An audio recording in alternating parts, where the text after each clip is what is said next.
The big ball of fire in the sky gets in the way of my life way more often than it should. Hey friends, it's your good friend Tim Campbell Smith, and today I am walking you through, as an A student who has always done well on essays, I'm walking you through how I do my essays and get a plus. I have always preferred an essay over an exam, over a test. Except for that one time in that social work class, that take-home exam was really hard.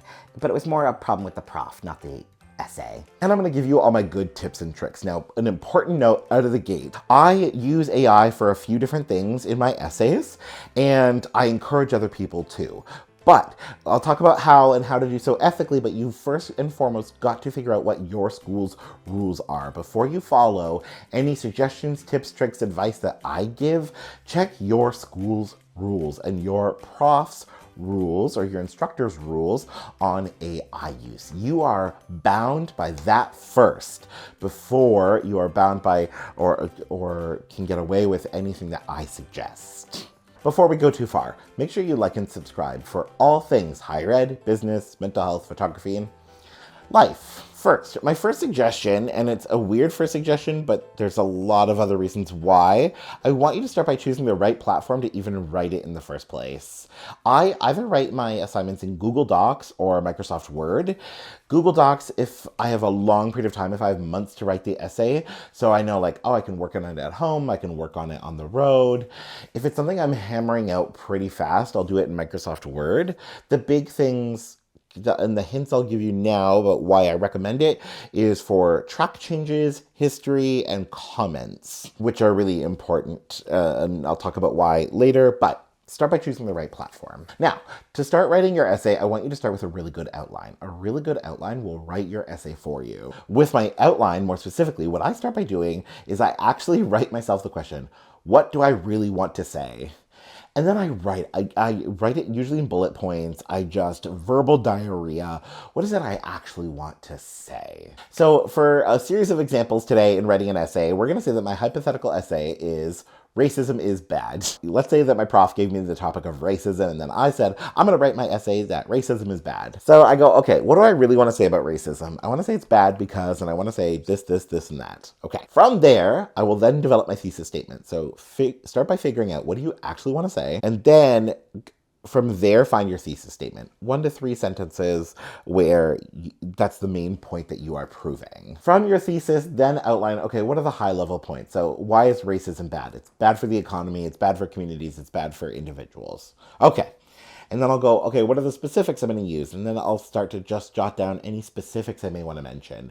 And from there, I'll then add, and this is why I like comments, and I use the comments feature a lot, is I'll write myself comments on like, you need a source here, you need a source for that, or, oh, remember that great article you read or that great book you read, go here. So I'll write myself comments in my outline there. With my outline, sometimes what I'll do, if the essay request is complex or has really specific parts, I will also, at the beginning of my outline, I will copy and paste the essay requirements so I can see what exactly was the prof or the instructor asking. Have I addressed specifically what was asked of me? You want to do that in the essay, or in the outline, sorry, as early as possible so that every time you write and when you go through the process of writing your essay, those instructions and those parts are always included. Next, I will then, this is where I'll start to use AI. Again, I feel like I have to say, check your school's rules and policies and your instructor's rules and policies on AI use before doing anything I'm about to tell you to do. I will also say,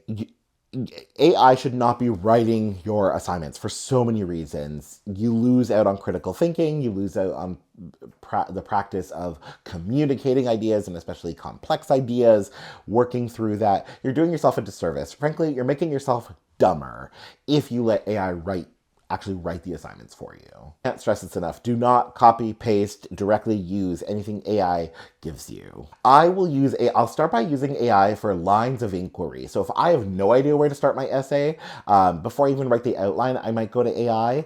But then the other thing I'll do, even once I have like my first thoughts, is I'll go to AI and say like, what do you think I should talk about? And what are other things that people have talked about?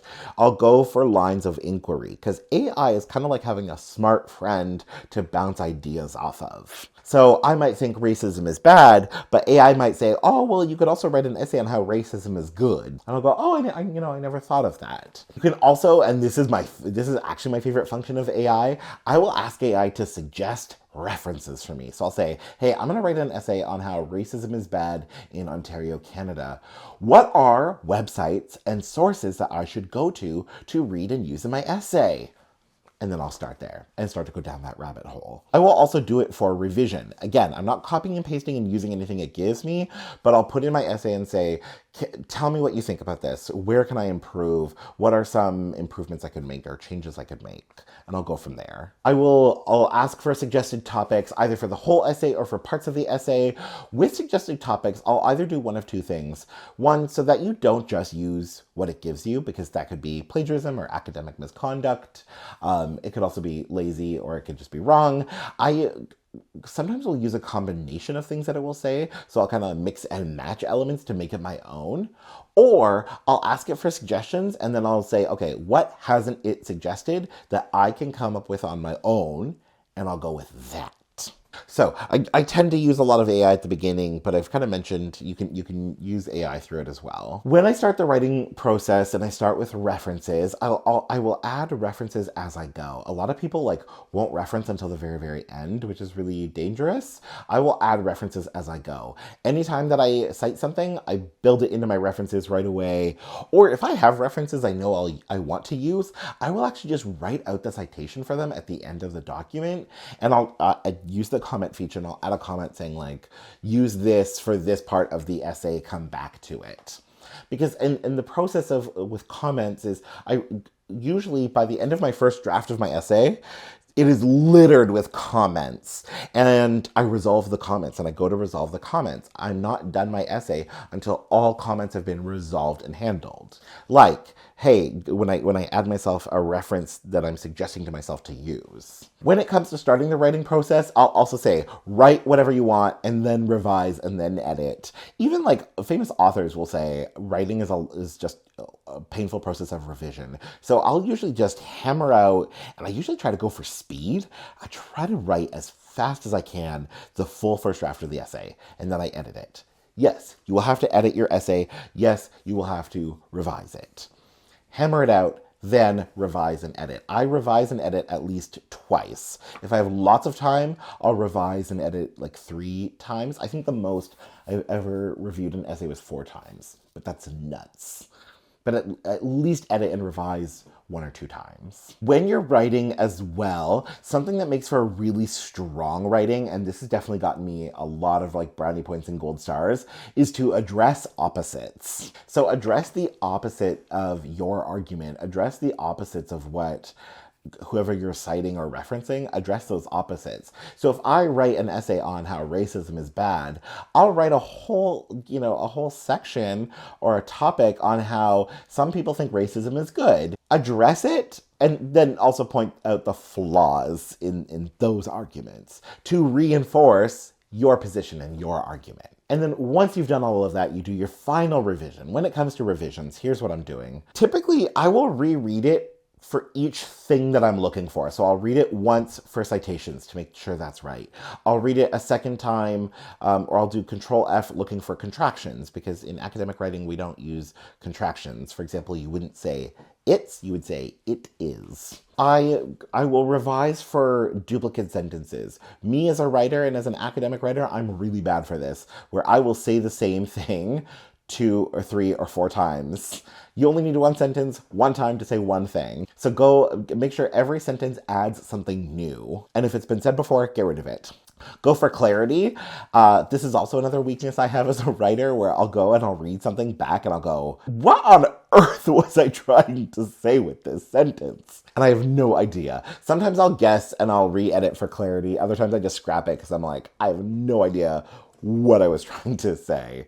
Again, because I was speed running my first draft. The other thing that I'm looking for in my revisions is when and where do I prove my point? And I try not just to prove it in the topic or the introductory sentence of each paragraph. I try to say it at least in that intro sentence and in a case study or an example in each section. I then typically wrap up by putting my essay through AI and asking it what are weak points, what are points that I can improve, and then I go and manually do that on my own, so I don't copy and paste any of its suggestions. That is my process for writing an A paper.